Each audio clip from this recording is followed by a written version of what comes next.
Bueno, Partirse en Dos es un proyecto del que me habló María Esther como creadora del mismo, como impulsora. Es una compilación de relatos de mujeres que por circunstancias se han visto obligadas a vivir fuera de su tierra y que desde diferentes puntos de vista construyen una historia que tiene que ver con ese desarraigo que te produce tener que vivir en una sociedad que no es la tuya, en la que tú has crecido, de la que has mamado sus normas, en la que se supone que todo el mundo te acoge porque tú formas parte de ella.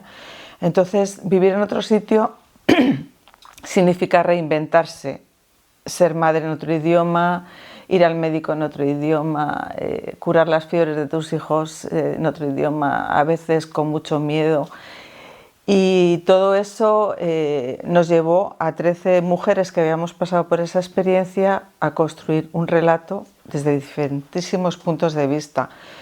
Y no solo porque somos diferentes como escritoras, sino porque somos de diferentes países y hemos emigrado a diferentes culturas. Entonces, todo ello genera un collage de voces y de historias muy interesante, del cual lo que más me atrae a mí como escritora que participa no es que yo esté participando con un relato mío, es haberme unido a esas mujeres que han tenido esa misma experiencia vital que yo y haber podido compartir con otra gente que nos está escuchando por todos los sitios en los que participamos.